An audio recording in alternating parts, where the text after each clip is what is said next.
YouTube. Fancy seeing you here.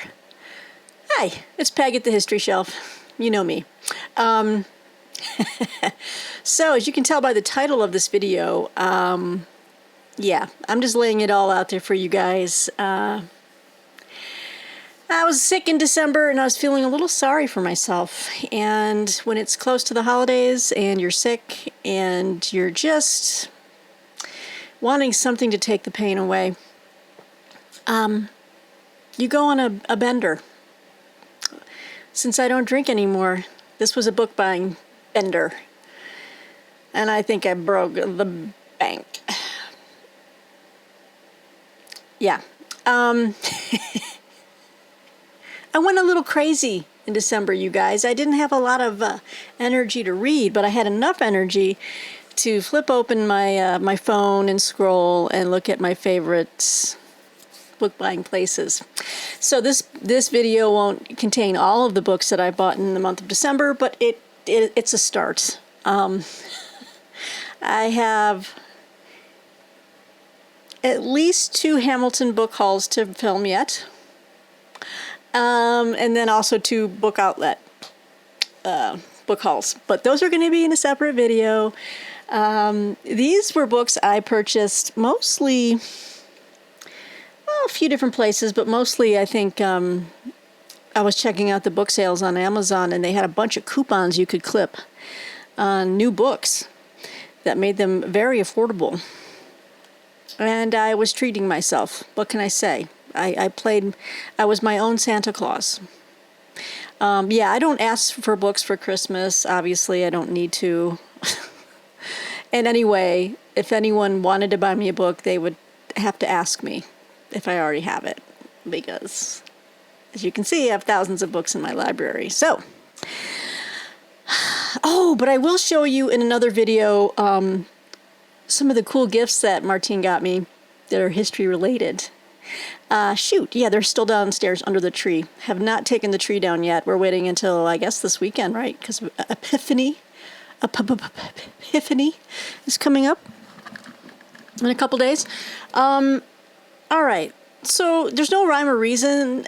Certain whims came up, whether we were watching a documentary on something, and then I bought a couple more books to, read more about it. Where should we start? Let's start with this. Let's start with a fiction item. I've been wanting to read more fiction, contemporary literature, stuff like this.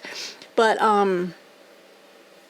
I love reading internationally, and I love Russian writers. And I was listening to a podcast on one of my new book networks on, you can find on Apple Podcasts or wherever fine podcasts are found. And they were interviewing the translator for this particular fiction author from Russia, and his name is Eugene Vodolazkin.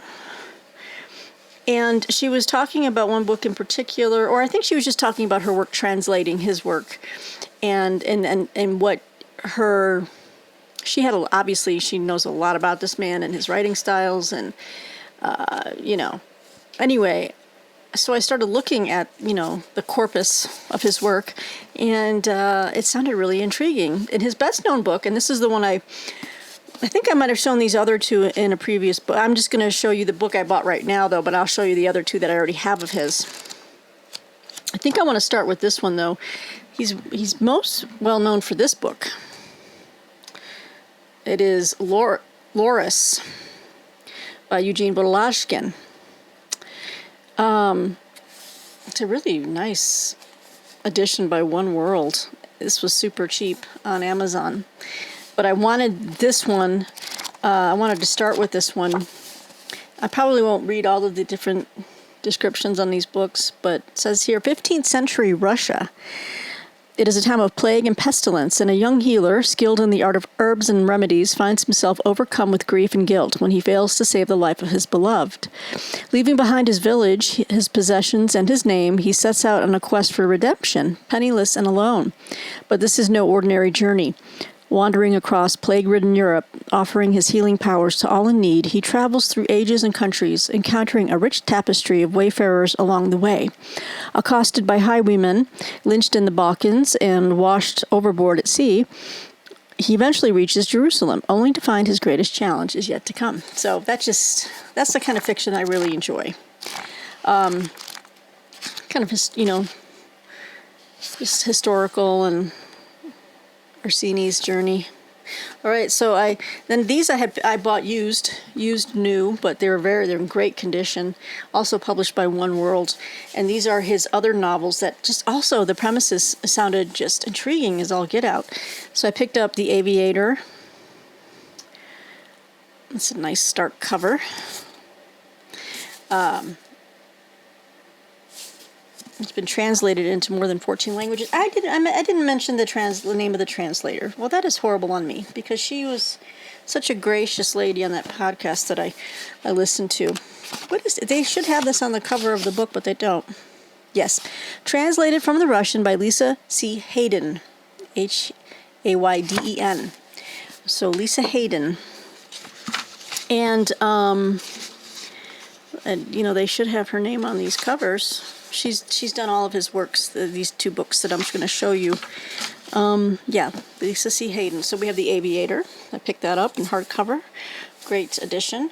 What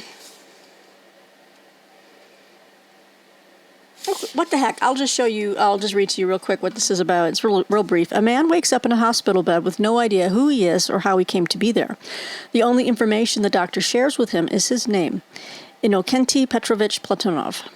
As memories slowly resurface, Innokenty begins to build a vivid picture of his former life as a young man in Russia in the early 20th century, living through the turbulence of the Russian Revolution and its aftermath. I'm a sucker for anything around that time frame. I love it. Soon, only one question remains. How can he remember the start of the 20th century when the pills by his bedside were made in 1999? Reminiscent of the great works of 20th century Russian literature, with nods to Dostoevsky's Crime and Punishment and Bulgakov's The White Guard, The Aviator cements Voloshkin's position as the rising star of Russia's literary scene. So I definitely want to do a dive into Voloshkin in 2023.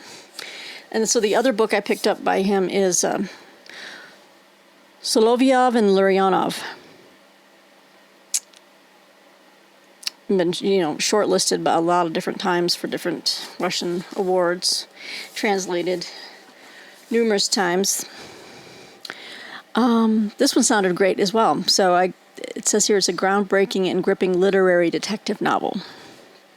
It says here, Lyrionov, a general of the Imperial Russian Army who mysteriously avoided execution by the Bolsheviks when they swept power and went on to live a long life in Yalta, leaving behind a vast heritage of memoirs. Solovyov, the young history student who travels to Crimea, determined to find out how Lyrionov evaded capture after the 1917 revolution. This is so my fiction right here. I love this kind of stuff. With wry humor, Eugene Voloshkin, one of Russia's foremost contemporary writers, takes readers on a fascinating journey through a momentous period of Russian history, interweaving the intriguing story of two men from very different backgrounds that ultimately asks whether we can really understand the present without first understanding the past. And here is our author, in case you're wondering what the band looks like. And Lisa C. Hayden. Yeah. She's great. That was a really good podcast. She really sold me on checking out his work. So this is the one I bought. And there goes. Oh, by the way, I'll be filming. I'll be filming soon with a new camera. I'm going to be getting rid of this old setup. And the new camera will allow me a heck more mobility. You might be seeing me filming from different rooms in the house, outside, walking along, talking about books, whatever. I've even got a nifty little handle, and I can easily zoom through the different rooms and show you my bookcases. But anyway, so that's what I picked up for the first one. The first book in my book buying bender in December. Okay, next book I bought is another fiction book, but it's the first in the series. I've read another book in her series I was writing a review for Historical Novels Review. But this is Nicola Upson's An Expert in Murder, a Josephine Tey mystery. Now, many of you who are mystery fans know that Josephine Tey was an actual mystery writer. She wrote what did she write? The daughter of, whenever I want to call up something, it leaves me. Daughters of Time, or,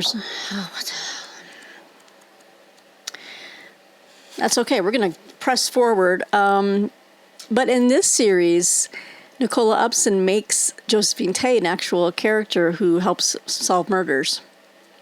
And I read The Secrets of Winter, which was, I think, the 5th or 6th book in the series, and you could pick it up as a standalone. And obviously, I was assigned it, and I didn't have time to go read the first 5 books in the series. But I really liked the character of Josephine Tey and how she portrayed her, Nicola Upson did. So I was like, you know what, this is a mystery series. I'd like to go back to the beginning. So I've picked up the first, and I've ordered, I think, books 2 and 4 in the series. So I shortly should be able to have all of them and get those going. I think there's like maybe 7 books in the series so far. So it's just a mystery. It's like the 1930s. I'll keep pressing on here since I talk so much about Volashkin. This book I had in my wish list for a very long time, or my cart, or not my cart, but outside of my cart. I heard about this man from a book that I read and wrote a review for Shelf Awareness. The book was called The Double Life of Catherine Clark, who worked in Yugoslavia. Is it Yugoslavia, I think? Yeah. And met up with this man who was part of Tito's communist, governing class, and he wanted to get some of his papers out, and she kind of basically smuggled him out. And so this was one of the books that he had written, and I had been wanting to read this for a long time, so I picked it up. This is Milovan Gillis, The New Class, an analysis of the communist system. This is an older book, Harcourt Brace Jovanovic. But says here, The New Class created a sensation when it was published in the U.S. in 1957, because it was the first time that a ranking communist had publicly analyzed his disillusionment with the system. Gillis, a former associate of Tito's, who had traveled from the lowest to the highest rung of the hierarchical ladder, and who was imprisoned for his views, had found himself increasingly estranged from contemporary communism and attracted to the idea of democratic socialism. Here, however, he puts aside the story of his personal evolution to write a detached, lucid, courageous critique of the communist system, its roots, the character of its revolutions, the rise of its powerful political bureaucracy, the new class, in what was intended to be a classless society, its one-party state, its economic policies, and its tyranny over minds. Finally, Gillis examines the essence of the conflict between the USSR and the West that continues to this day. In the present atmosphere of intensifying confrontation, the new class is more significant than ever. Now, mind you, this back copy was written. When was this reprint done? This one was printed in 1983. This version right here, but I was intrigued again. But The Double Life of Catherine Clark was a fantastic book about just a fearless woman who basically smuggled this man's writings out of prison and arranged for them to be published in America. And she didn't really get, well, until the author of the book, brought it to light. So very excited for this one. All right. And then yes, let's do this. So, Amazon was having a bunch of coupons you could clip and marking books down. This is a book by a man. I've got 2 of his books already. He wrote a 2-volume biography on Hitler, which is on the lower shelf behind me, hidden behind the American flag. Plus, I know Martine hates seeing those books. But so he wrote another book, and it's a more targeted. It's not a biography. It's just a more targeted history. It's maybe a little bit less than 300 pages. But I saw it, and again, it was marked down and with a coupon. It was just 8 Days in May, The Final Collapse of the Third Reich by Volker Ulrich. So it's by Live Right Publishing. So yeah, these coupons were knocking off $4 to $5 and off of already marked down the Amazon discounted price. So it was like, wow. So I picked this up. I'll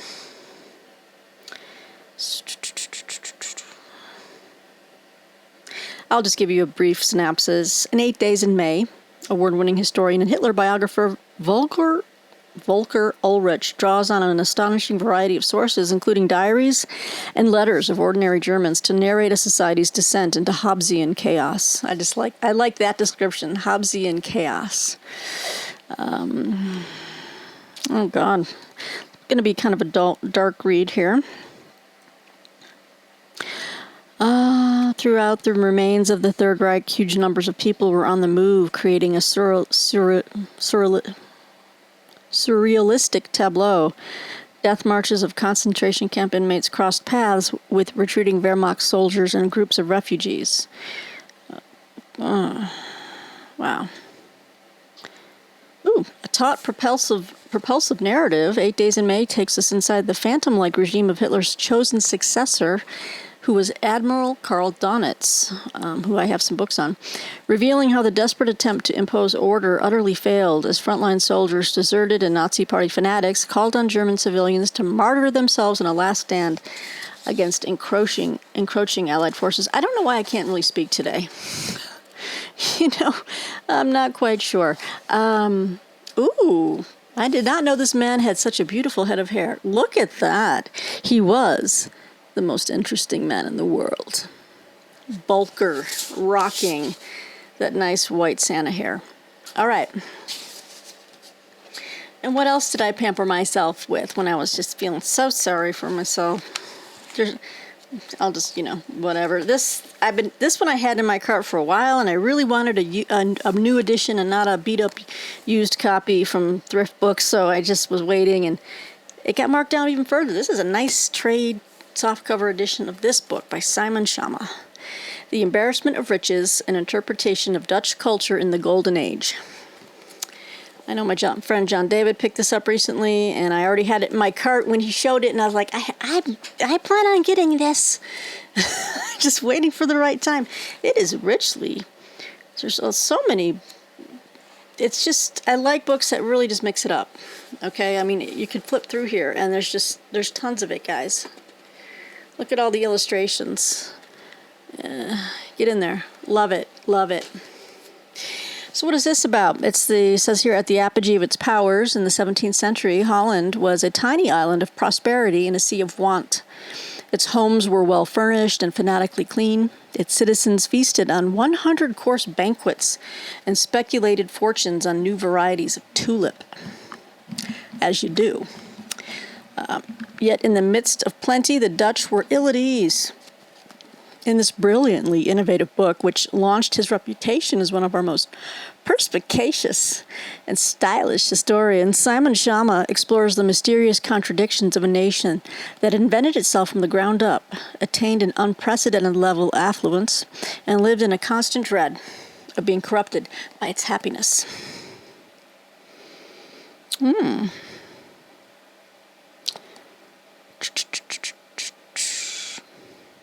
Oh, I like this line. Drawing on a vast array of period documents and sumptuously reproduced art, Schama recreates in precise and loving detail a nation's mental furniture.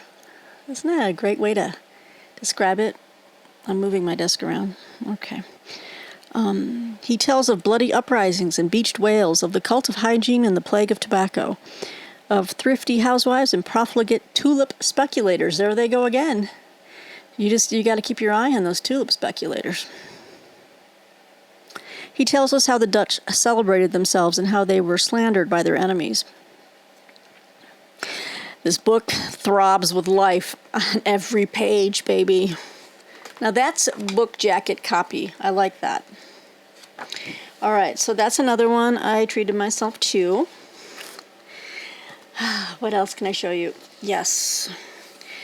Oh, I paid a pretty penny for this, but I really, after I was like examining it online, I looked at some sample pages.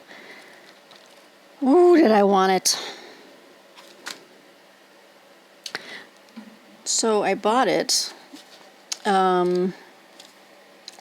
Yeah, this is new. But I picked up Martin Luther and the Enduring Word of God, the Wittenberg School and its Scripture Center Proclamation by Robert Kolb. And it goes by Baker Academic. Just, I just can't wait to get into this one. This says here, the Reformation revolutionized church life through its new appreciation for God's presence working through the Bible. Coinciding with the 500th anniversary of the beginning of the Reformation, Martin Luther and the Enduring Word of God explains how Luther's approach to the Bible drew his colleagues and contemporary followers into a scripture-centered practice of theology and pastoral leadership. Robert Kolb examines the entire school of interpretation launched by Luther, showing how Luther's students continued the study and spread of God's Word in subsequent generations. Filled with fresh insights and cutting-edge research, this major statement provides historical grounding for contemporary debates about the Bible. I'm always wanting to read more about Luther and just understand more about the Lutheran tradition, which, I was baptized Lutheran. I have not been confirmed in it just because I don't know. I'm still, it's not like I have any major issues with Luther's teaching. I mean, I don't. I mean, I could have gone without his later in life, his other things he might have said. But I don't know. I don't know why I haven't gotten confirmed. Maybe I will. I mean, I definitely follow a Reformed Protestant faith, Anyway, the labels are with the labels of the different church just they kind of grate on me after a time. Yeah, I'm a follower of Jesus Christ. What else can I say? That should define me. Okay, so this book, I used some of my credits on this book. I had, or some like gift card stuff. This one was pretty pricey, but I've had my eye on it, and I haven't cracked the seal on it because I wanted to show you guys first. And keep this thing as clean and beautiful as possible for as long as possible. It's a nice, big, beefy book from something P&R Publishing. It doesn't even say. Look at this guy. A History of Western Philosophy and Theology by John M. Frame. And see, I just love that. I was like keeping this on until I crack it open. Look at this. This thing was like $58. And I used a gift card to bring it down to at least half that. But yeah, this is it's the fruit of John Frame's 45 years of teaching philosophy subjects. No other survey of the history of Christian thought offers the same invigorating blend of expositional clarity, critical insight, and biblical wisdom. The supplemental study questions, bibliographies, links to audio lectures, quotes from influential thinkers, 20 appendices, and index glossary make this an excellent main textbook choice for seminary and college level courses and for personal study. So, personal study right here. That's all. Duh. Why didn't I'm going to crack it open now for you guys. What? That's what I do for you guys. Oh my God. Oh, the pages are very thin, almost as thin as Bible paper. I'm sorry, I had to. Oh, it smells good. It has like study questions on the outline, why study philosophy. It gives you like definitions. That's just in the beginning. Ooh, I like the way this is set up.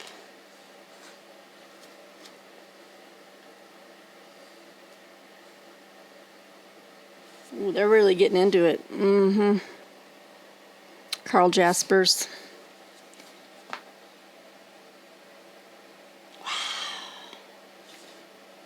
John Locke. I like all the study guides that they add in the margins, you know.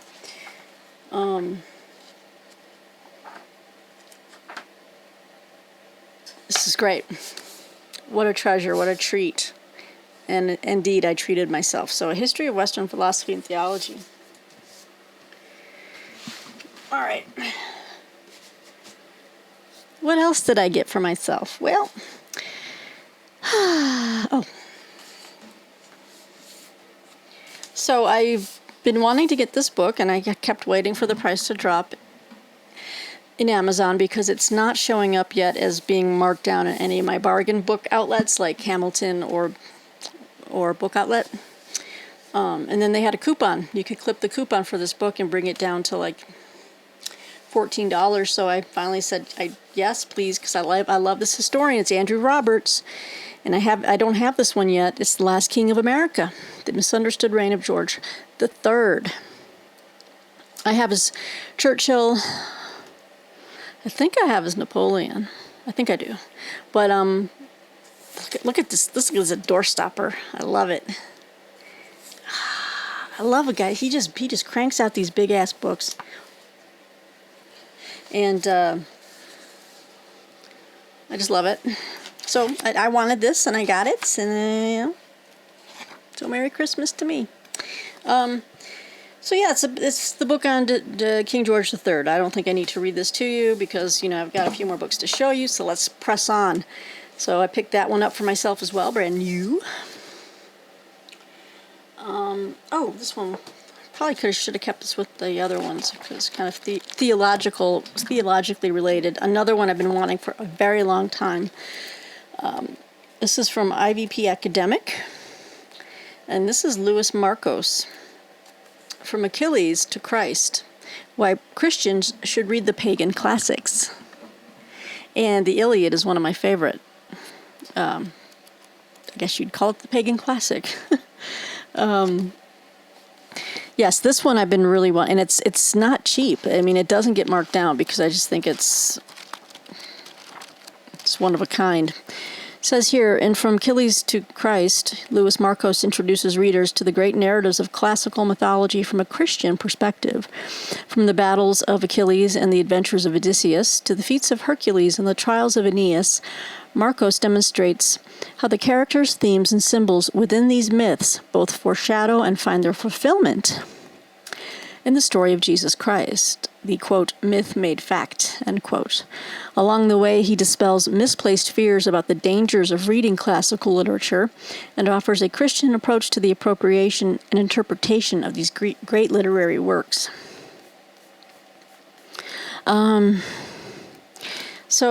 Yeah, I'm looking forward to reading this.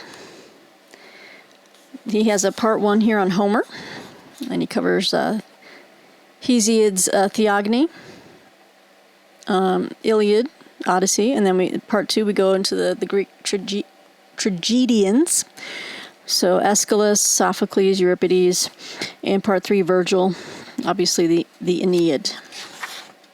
So I love it. I love it. I love the Greek the classic Greek works and plays and poems. They're just get lost in them. So pick that one up. Struck While the Iron Was Hot, meaning my pocketbook. I guess my money was burning a hole since I wasn't going out or doing anything. I was just laying in bed. Okay, let's see, 29 minutes. So then I hit a little patch where Martina and I were like kind of vibing and off on the Civil War stuff, and she was getting into Civil War stuff, like actual history. And we were talking, and I think we watched like a video on Gettysburg, and I was explaining to her the movements of troops, and then she watched another one on her own and really got a feeling for it by the reenactors who go out to Gettysburg. I think like every major anniversary, and they'll do a major reenactment, especially of Pickett's Charge.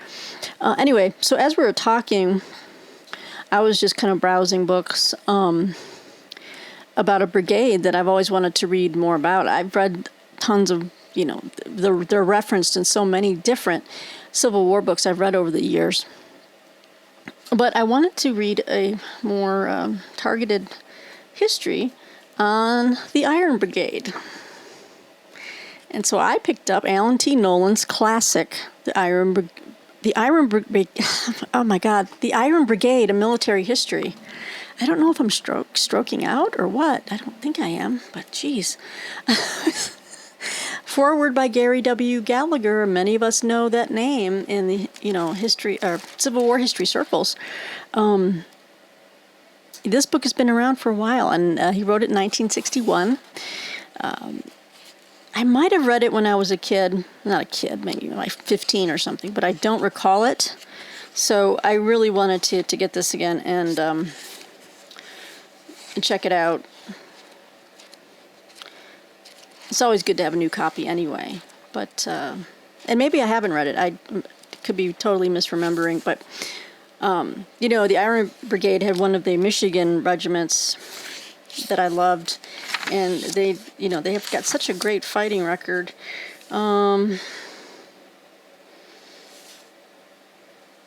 It's like men from the Midwest, like Indiana, Michigan, Wisconsin.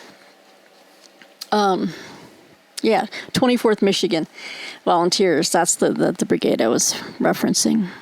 So this is the story of the most famous unit in the Union Army. Originally called the Black Hat Brigade because soldiers wore the Army's regular dress black hat instead of the more typical blue cap, the Iron Brigade was the only all-Western brigade in the Eastern Armies of the Union. The brigade was initially made up of the 2nd, 6th, and 7th Wisconsin and the 19th Indiana Volunteers. Later, it was reinforced by the 24th Michigan Volunteers. Battery B of the 4th U.S. Artillery, consisting in large part of infantry detached from the brigade, was closely associated with it. It was at Bronner Farm in Northern Virginia on August 28, 1862, that the brigade saw its first significant action. From that time forward, at Second Bull Run, South Mountain, Antietam, Fredericksburg, Chancellorsville, and Gettysburg, the Western soldiers earned and justified the proud name Iron Brigade. And when the war was over, the record showed that it led all federal brigades in percentage of deaths in battle. Wow. The North might well have lost the Battle of Gettysburg, if not for the Iron Brigade's famous stand, baby. Yes, I think that's how we came to this. We were talking about the Iron Brigade's actions at Gettysburg that helped save the day. And then I wanted to go into a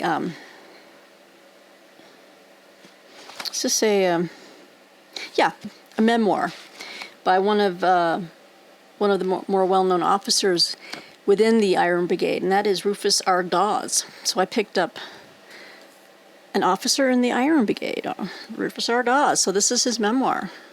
This is it says abridged and annotated, which is fine. I'll eventually get my hands on an unabridged version. But one of the most exciting, well-written, and important memoirs of the American Civil War from one of its most accomplished warriors, Colonel Rufus R. Dawes of the 6th Wisconsin. Let's see. At Antietam, Fredericksburg, Chancellorsville, Gettysburg, and Grant's Overland Campaign, the Iron Brigade suffered the highest percentage of casualties of any in the war. It seemed to Dawes that every time he saw the worst that he could see, it got worse. After Gettysburg, where he led the charge on the railroad cut on July 1st, he wrote, "My horse was shot under me early in the fight, which perhaps saved my life. The experience of the past few days seemed more like a horrible dream than the reality. May God save me and my men from any more such trials." There were more trials to come for the 6th Wisconsin. So, little Iron Brigade supplement here to my all my other reading. This book actually just arrived a few days ago, but I did order it while it was technically still December, and I think it's important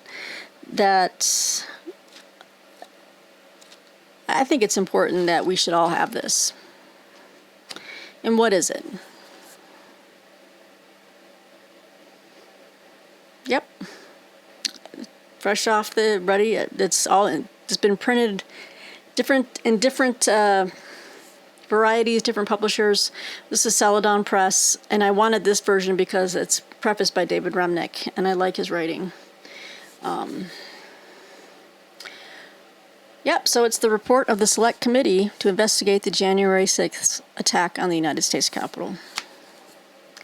So I thought it was important, and it was, they make it fairly affordable. I bought it off Amazon. It was $13.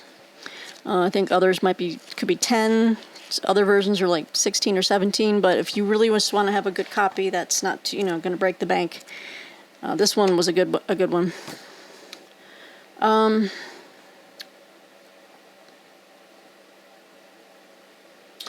I'll just read the back. On January 6th, as we come up on that horrible anniversary, right? 2021, insurgents stormed the U.S. Capitol, an act of domestic terror without parallel in American history, designed to disrupt the peaceful transfer of power. In a resolution 6 months later, the House of Representatives called it one of the darkest days of our democracy and established a special committee to investigate how and why the attack happened. Celadon Books, in collaboration with The New Yorker, presents the committee's final report, the definitive account of January 6th and what led up to it, based on more than a year of investigation by 9 members of Congress and committee staff, with a preface by David Remnick, the editor of The New Yorker and a winner of the Pulitzer Prize. And then an epilogue by Congressman Jamie Raskin of Maryland, a member of the committee. There's a lot here. Wow, I can't say I can't wait to get into this, but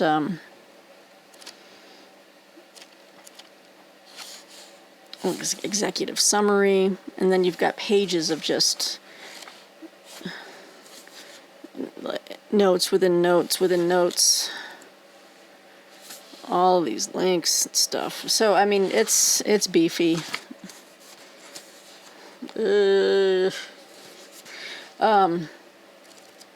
So that's the executive summary, and then what happens here? So these are just actual chapters. I'm trying to see how you're supposed to read this thing.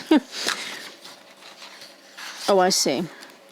So then they go into different okay, so the beginning of the book is an executive summary, and then they go into chapters. The Big Lie, Chapter 2. I just want to find 11,780 votes. What does that tell you? That guy is such a creep.